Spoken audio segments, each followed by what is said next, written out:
So this first panel is really designed to get a better understanding of what a carbon tax is. And so we have a number of perspectives here and also a number of prescriptive policy solutions, particularly from all four organizations. But we're going to hear more about that. So here are our panelists. To my right is Steve Hams from Business Climate Leaders, Greg Bertelsen from the Climate Leadership Council in Washington, D.C., Helen Mountford from World Resources Institute, and Alex Flint from the Alliance for Market Solutions. Thank you. So Helen, let me start with you first. When we think about a tax, my first sense is it changes behavior. It's designed to change behavior and do away with something that's maybe not good, and then we have to think about what do we do with the revenue that's raised from that tax. So in the work that you do as a senior economist at WRI, I know you've thought a lot about tax policy and now carbon taxes. So what is and what would be a carbon tax? How would that work in the United States? Thanks very much, Richard. I mean, as you say, taxes are there often initially to change behavior, to try and encourage changing behavior. They also have other benefits as well, including raising revenues, which is incredibly important to cash-strapped governments who have to fund various priorities. So, I mean, you could compare it, for example, to something like a cigarette tax, right? And so putting a tax on cigarettes encourages people to reduce their consumption, their use of cigarettes. It also raises revenue, which the government can use for other priorities, healthcare, infrastructure investment, et cetera.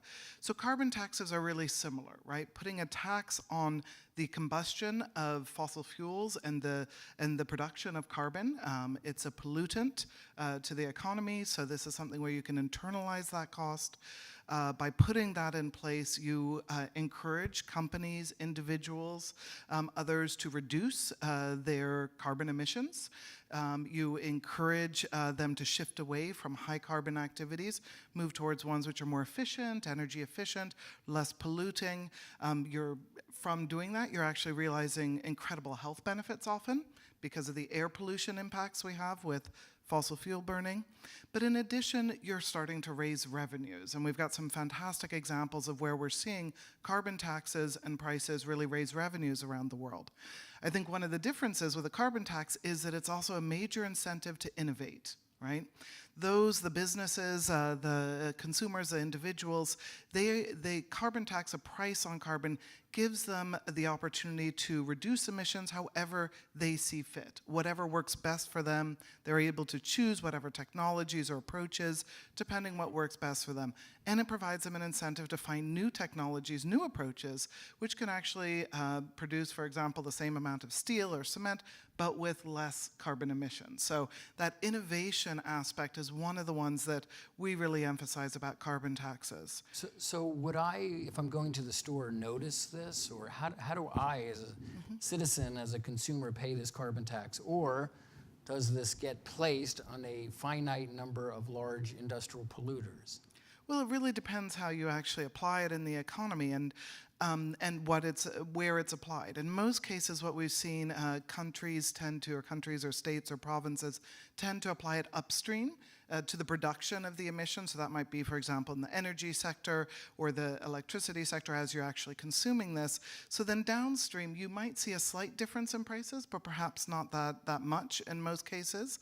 In many cases, in a lot of places which have carbon prices or taxes in place and have for a number of years, consumers, businesses don't really notice them, to be frank. It's actually quite small compared to all the other costs that go into a product, for example, labor and production and the goods that go in there. So it really varies quite a bit, but in most cases it's not noticed. I think what is really essential is how the revenues are then used. And let me hold you on that for a moment. So how do you set the price? Do you put it, is it $6 a ton, $100 a ton? How do you make that decision? So ideally, the price should really be set based on the cost of pollution. Pollution, carbon emissions are a cost to our society. They're a cost to humans, they're a cost to what we're doing in the world today, and you should set it at the price, what we call the social costs of carbon to society. What we've found in most cases, in most countries, is that people tend to start fairly small with a carbon tax. They introduce it at a relatively small level, but those that are most successful, they build in a mechanism to increase the price over time. And they pre-announce that. And the reason this is most successful is it gives the opportunity to businesses, to industry, to consumers to actually adjust their behavior as those prices come forward. They can see that the price is increasing. It might be starting at $10 per ton and then going up to 15, 20, 25, and they can see that projection. And as they go about their everyday activities, for example, replacing a vehicle or getting new refrigerators, they can choose ones over time which are more energy efficient and less emitting. Okay. So it allows them that foresight. Good. Let me ask you to hold on that point, but I know we have a slide, so tell us what's the story here. Yeah, this is. Yep, it flicks between the 2 dates. Okay. I'll explain the slide briefly. I mean, this is really just to show the exciting momentum that we're actually seeing today around carbon pricing around the world. This includes both carbon taxes and cap and trade systems. And when you see what's actually been happening the last few years, very few people are quite aware of this. In 2004, we had less than 1% of global greenhouse gas emissions covered by some kind of carbon price. Today, we have 20% of global emissions that either are covered by a carbon price or a carbon price is planned to be put in place. So what you can see there is actually 2008 and then 2018. So 2008, there's not a lot that's going on. It's mainly Europe, a little bit in Canada. And when you see the 2018 slide, you see how far this has spread around the world. It's now 70 jurisdictions, countries, provinces, or states that have carbon pricing in place, and it includes our neighbors in Mexico, in Canada, Chile, Colombia. Argentina has announced they're putting a carbon price in place in 2019. Okay. So we've got a lot around the neighborhood. Good. And I want to just make a distinction here before I turn to Steve, that what we're talking about is a tax, and rather than an emissions trading system. And so California has a great cap and trade system here, right?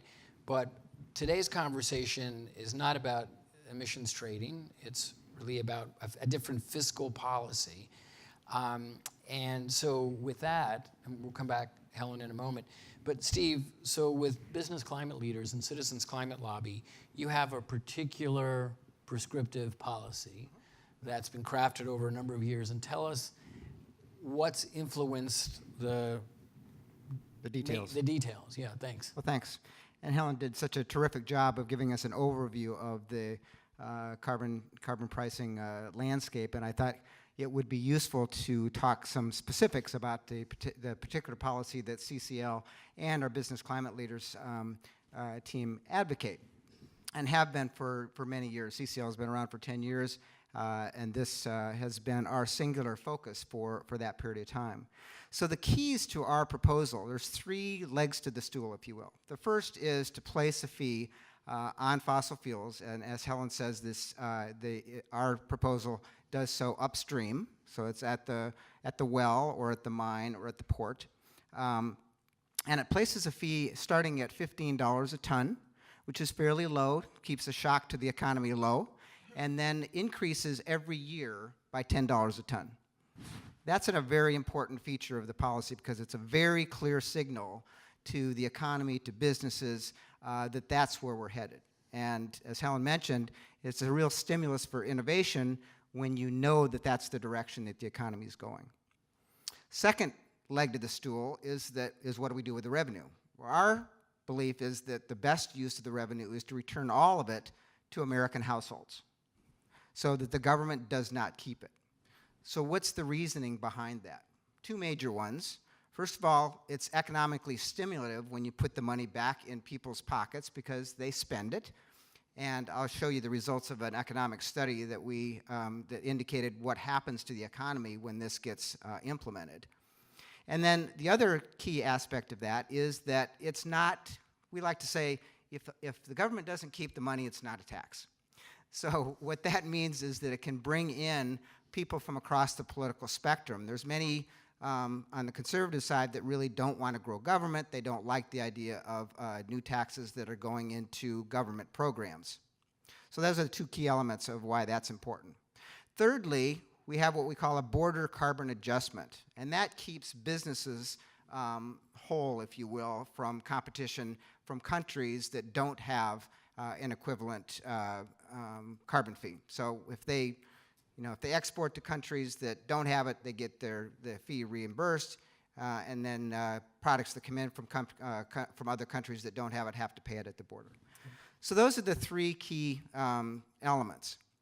And we had CCL is a very data-driven organization, and several years ago we asked a very reputable organization called Regional Economic Modeling, Inc., to study what the impact would be over 10 and 20 years of the implementation of carbon fee and dividend. And these are the key results. They found that compared to a base case, that after 20 years, we'd have the economy would have 2.8 million more jobs. The emissions would be reduced by 52% from 1990 levels. The dividend by that time would be, for a household of four, around $400 a month. It would have a significant health impact. We'd prevent over 200,000 premature deaths by that time, and would actually increase GDP cumulatively by about $1.3 trillion. So from my perspective, when I look at various carbon pricing proposals, I think personally that there's three major criteria that I use to evaluate them. The first one is effectiveness, second is durability, and the third one is fairness. And when you look at effectiveness, the first point is that it reduces emissions by 52%. And that's, after all, that's our Uber objective, right? Is to create a livable world to reduce emissions. So it's very effective from that point of view. Secondly is durability, and there's two reasons why it's durable. Number one, once you get Americans receiving a monthly dividend check, that's going to be very hard to take away. So it's got a very strong impact from a durability point of view. And secondly, it's durable because we believe this policy, and we've seen this, can be a bipartisan supported policy. And I think that in order for a policy to be durable at this point, it has to be bipartisan. And thirdly, fairness. We think that the dividend has a significant, well, our study shows that the lower two-thirds of the households from an income point of view either do as well or better with that. So it's also very strong from a fairness point of view. Okay, good. So, Steve, as you know, others think the money should be reinvested in the economy, into green infrastructure, into clean tech, into rail systems, et cetera. So your perspective on the viability of those ideas is what? My personal perspective on that is I think that those, that the use of the revenue is going to be, just realistically, is going to be something that's negotiated. Mm-hmm. And I think that there's very real and very legitimate views of how it could be and how it could be used. I certainly would personally be supportive of a lot of the things that you just mentioned. Mm-hmm. Our main point of this is we think that this would be optimize the possibility of getting a bill passed. Okay. But, so, kind of in the sausage making, we like to say, it's not going to come out exactly like this or anybody else's proposal. And I think those will be very worthwhile conversations. Yeah, great. Yeah, and I think what you'll hear throughout the afternoon is an understanding there's a political reality here. And the first objective, I think, is to build support for the broad idea of let's tax something we need less of, and then we can figure out at what price we'll effectuate market change, and then what do we do with the revenue. Right. So can I hold you there for a second? Absolutely. Okay, Thank great. you. Thanks. We'll come back to that. Greg, you have been an influential person on this conversation for the past year and a half now, 2 years, I think, with the Climate Leadership Council, which is an unusual cast of characters. Here is the cast of, It's coming.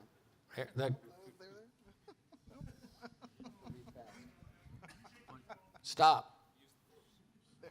Okay, good. So this is an effort that former Secretary of State Baker and Schultz have been behind, as well as other senior Republicans. So tell us what has prompted that group of esteemed Republican elder statesmen, and maybe some stateswomen, to gather around this idea that a carbon tax is a national security issue. It will help maybe reduce the deficit, and it'll address climate change. Sure. Well, thanks again for having me on the panel. I should say, as someone who works for an organization that, among other things, works with businesses to promote carbon pricing, I suspected that the business case for carbon tax event would be something where I agreed with a lot of what was said, and I'm not disappointed. So one thing I wanted to just point out, an area of agreement, was what Harold said in his introduction, which is the Citizens Climate Lobby has done more to advance the conversation on carbon pricing with Congress than any other organization, bar none. And we all owe them a debt of gratitude for the groundwork they've laid over the last decade in this discussion. So any of us who are interested in this getting to the finish line, they have been a critical partner along the way. So thank you all for your work. So I actually had the pleasure and honor to sit down with Secretary Schultz yesterday, and it's pretty simple for him. He views climate change as the single greatest threat facing humanity, and he thinks that we should do something about it. But even if you are unsure of the link between man-made activity and climate change, I think the way Secretary Baker puts it is quite effective, which is, we know that there are risks, and those risks are great enough that even if you are unsure of the exact link between man's contribution and those future risks, they're great enough that we need to take out an insurance policy. And so that's why these two gentlemen ultimately came together to develop the plan that we call the Baker-Schultz plan, which actually looks very similar to the Citizens Climate Lobby, with a few key differences. But fundamentally, that's why they started the effort. But the second reason is it's consistent with their political beliefs. A carbon price, carbon tax, a carbon dividends program is conservative in nature. It is market-based. It would reduce the role of government. And this is something that both parties want. It would be effective. It would be effective at addressing the underlying issue of the policy, which is to lower emissions. And then the third reason is they see what's happening with the American public and what's happening within their own party. And later today, there'll be a representative from the Students for Carbon Dividends, Kira, who runs that organization, who will tell you they are struggling, and she runs the Republican Club at Harvard. They're struggling to attract new members to the organization because of the Republican Party's lack of stance on climate. And this is backed up by all of the polling that we've all seen, which is the majority of the public wants their government to do more to address climate, somewhere in the neighborhood of 2/3 of all voters. But when you break that down by age group, it's somewhere around 80% of millennials, and then it drops about 10% each year until you get to about 50% or so for voters 65 years and older. And any pollster will tell you, Republican or Democrat, that the next wave of voters are going to vote a lot more like their older brother and sister millennials than they are their grandparents. So to the extent the Republican Party wants to remain relevant with this voting bloc, it's time to come to the table, it's time to have a position, and that's what Secretaries Baker and Schultz have offered. Good. And let me, so just those who have the note cards, the runners, if you could distribute those, and if you have questions, jot them down and bring them on up. So, Greg, the companies that have signed up for your program, and if you could just quickly sketch out the key principles of that program, what has motivated BP and these other large oil, energy companies in particular to endorse this idea of a carbon tax? Sure. Frankly, for most of these companies, this is a position they've held for many years. And what I believe appeals most to them, Steve did a nice job of laying out what the benefits of the dividend piece of the puzzle are. And I should say, our proposal has a fourth pillar, which is a regulatory simplification pillar. So for regulations that are essentially impacted by the carbon price, you would be able to pull those back. And of course, that's an interest to businesses who are regulated. But ultimately, as we've shown time and time again, and economists across the political spectrum have shown time and time again, that's a winning trade to make, and it's not even really close. So if you're motivated or brought to this discussion by an interest in climate, which I think many of the folks in the room are, you need a policy that has longevity, it's a long-term problem that needs a long-term solution. And we believe the dividend is the greatest way to ensure that the policy stays in place long-term.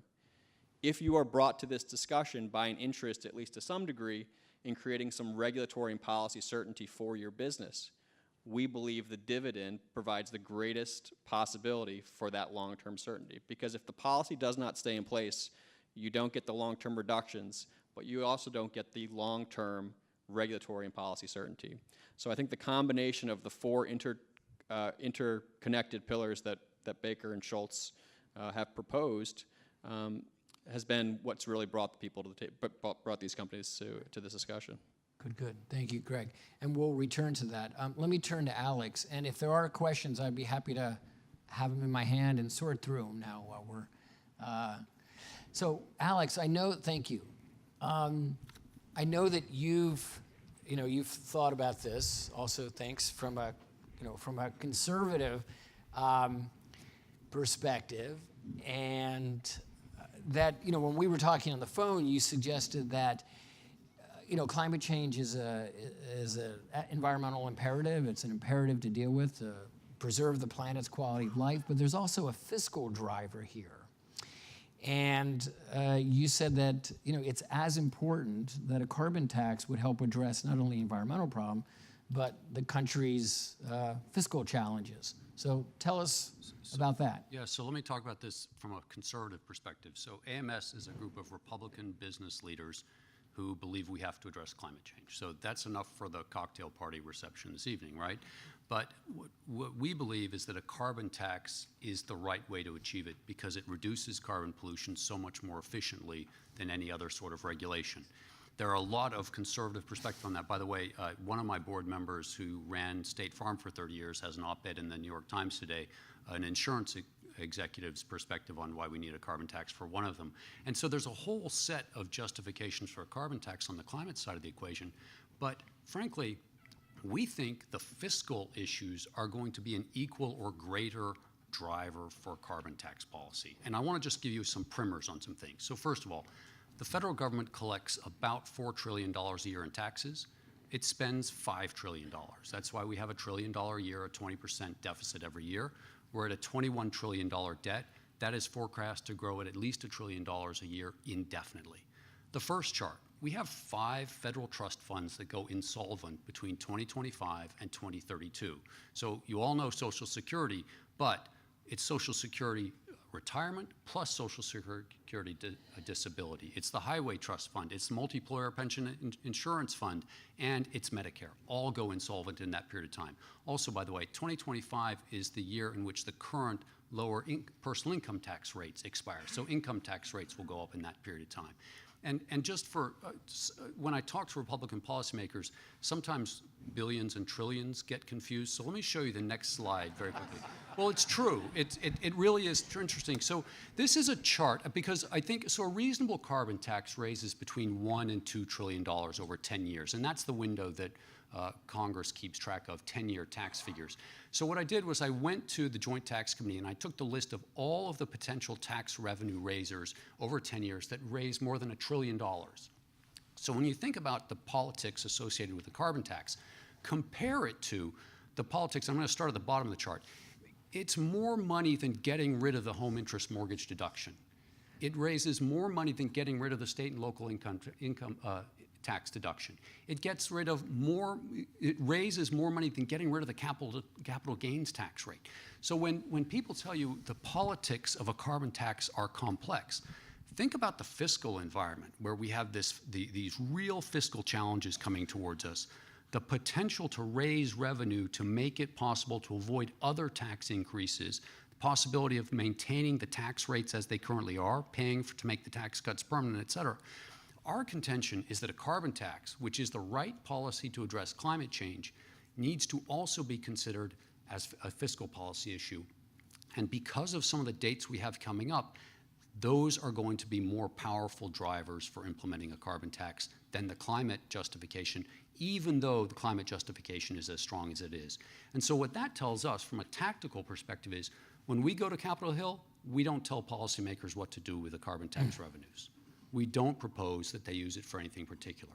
When we talk to the people who are aware of the fiscal challenges that we have coming on, they already know what to do with the revenue from a carbon tax. And we think those issues are going to push it through the legislative process as fast, if not faster, than the need to address carbon pollution. Thank you.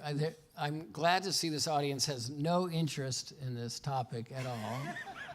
It's good, it's good. So one of the questions, Alex, people have been asking is, how critical is it to set a price at a high enough threshold that creates behavioral change? And what is that price? Is that $15 a ton, goes up $10 a ton? Right. Do you start it at 80? Do you start it at what level? So the answer is, in order to address the climate issue, you have to set the carbon tax at a price that affects behavior.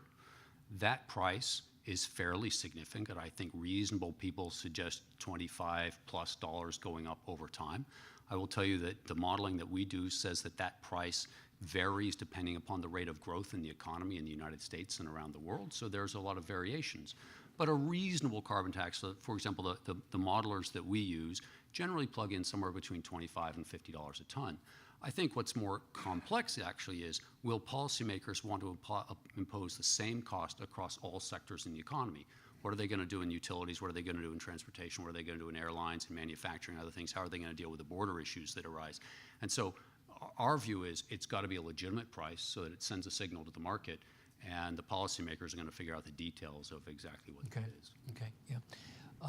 Greg, let me ask, because there are a number of questions about regulatory relief. And I know in meetings I've been to, particularly at Brookings Institution, it seems to be a bit of a deal breaker for the environmental community when we start talking about regulatory relief and doing away with the Clean Power Plan and emissions and methane controls, et cetera, et cetera. So when you speak about regulatory relief, what are you particularly suggesting we could do differently? Sure. So the starting premise is that it's a one-for-one trade. So if the activity is being affected by the carbon price, that would provide a justification for rolling back the regulation.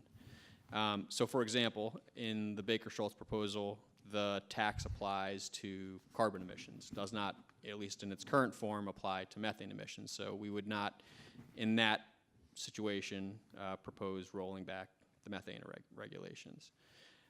But the other response I would have is, let's look back at how the regulatory approach has worked from an environmental perspective. We had the bulk of the second term of the Obama administration spent on crafting the Clean Power Plan, which there are a variety of views on, but one thing that's clear is that Clean Power Plan is not in place today. And so let's follow that path for a second. So we've got now the Trump approach, which is a much slimmer version of the utility rule. Well, you can imagine what will happen the next time there's a Democrat in the White House, which is they'll probably start going down the Obama path again. But at some point, there will be a future Republican or a future administration that probably disagrees with that approach and will swing back the other way. And at the end of the day, what you're left with is a lose-lose. It's a lose for the environment because the rules never actually get implemented so that they drive the necessary reductions. And it's a lose for businesses because they never know what the rules of the game are. They never know what the policies are going to be more than 2 or 3 years down the road. So while I understand there's some concern about the concept of pulling back some of the regulatory authority of the agencies, at the end of the day, if we're driving 2 times or 3 times the emission reductions of those policies, if they were to actually get implemented, which again, they haven't yet, we think that would be an unquestioned winning trade. So that's the justification in our mind, and it's pretty compelling for making that trade. Helen, there are a few questions about the redistributive nature of a carbon tax and whether the $15 a ton or $35 a ton the tax, as it filters through the economy, will likely raise the price of gasoline, will raise the price of bread, electricity, et cetera. How do low-income communities and people with limited means deal with that scenario? It's an excellent question, and let me give you an example from British Columbia, just a bit north of us here, because it depends very much on how those revenues are used and how the carbon tax is applied. British Columbia put in place a carbon tax in 2008, and they started low at about 10 Canadian dollars per ton and then increased it over time. And they've just agreed last year that they're going to continue to increase it. So they've got another sort of a nice, predictable path for industry and business and consumers to adjust to that carbon price. They've got that clear signal going through. So they actually have raised quite significant revenues through the carbon tax. In 2015-16, it was about 1.2 billion Canadian dollars. And a lot of that has been recycled back to households or to businesses through tax reductions, tax cuts, whether these are tax credits on personal income or reductions in property tax, et cetera. Now, they recently did a study looking at what were the impacts on different parts of the economy from those measures of recycling that tax. And what they found is the low-income and the middle-income households were actually better off because of the carbon tax than they would have been without the carbon tax. So they actually were doing better off at a household level because of the way the recycling of the revenues was taken. So it really depends how you do this and how you apply it, the mechanisms that you use, and understanding how that filters through the economy to different households. But they have done that. A number of other countries or economies have done so as well, and found similar results, but it depends on the priorities. So, I mean, we had Ireland. Ireland was in a very different spot. In 2008, they put in place a carbon price, and they did this as they were facing the outcomes of the financial crisis. So they had a choice to be made. They were facing very stringent and strict fiscal tightening, some austerity measures there. They put in place the carbon price, were able to actually get enough revenues that they didn't have to take some of those austerity measures on in the economy, which was their priority at that time. So you have very different examples from around the world. And what we're seeing now, which is exciting, is some of the actual analysis and results of how these have worked in practice on the ground. But certainly in terms of the low-income households, that's something which can be and has been dealt with successfully in a number of cases. Mm-hmm. Mm-hmm. Thank you. This is a conversation I think that could go on for a while, but we have to cut it off here in a few minutes quickly. But there are a number of questions for Greg and Alex that are suspicious of Republican interest in this issue. And wonder what will it take to get the Republican leadership in Congress really on board, and is this a sincere effort? And your two organizations are obviously working hard, but you know, is this real? Does Senator McConnell really care about this? And you know, outgoing Speaker Ryan, is this a priority? And how do we generate more interest in the Republican Party? Which of you would? Alex? How long do we have? Thank you. When I talk to Republican policymakers, I've talked to over 70 in the last year. I've had one deny climate change. The rest of them have accepted it and been afraid of the politics, and that's what has to change. They have to be convinced that the politics for them, it's why we do surveys and polls in their individual districts and try to identify places where the politics can be supportive. The other point is, younger Republicans are there already. This is a question about, remember, they're politicians. We have to make the politics right for them, and they are scared. And I'll save the rest for when I've got more time. Okay, good. Thank you, Alex. Greg, anything to add to that? Well said. Okay, good. But is it real? We're proposing a $40 a ton carbon price, which would be the highest carbon price of any major nation in the world. Yeah, it's a serious policy. Good. And then Helen, let me just end with you with a quick summation, if you could. When you think about policy design and the complexity of taking all these factors into account, what are some guiding principles that elected officials have to consider here? I would say one of the most critical is actually understanding the multiple benefits of carbon pricing. I mean, we do find, we've had a new report of the Global Commission on Economy and Climate last week, found real net economic benefits from putting carbon pricing in place. You have a number of different design choices, and we've discussed here particularly how to use the revenues. Depending what the public priorities are, what the politics are, you have ways that you can actually achieve real benefits, not just to the economy, for innovation, in terms of social outcomes, in terms of employment generation. So put it in place now, price it well, and get moving. Good, thank you.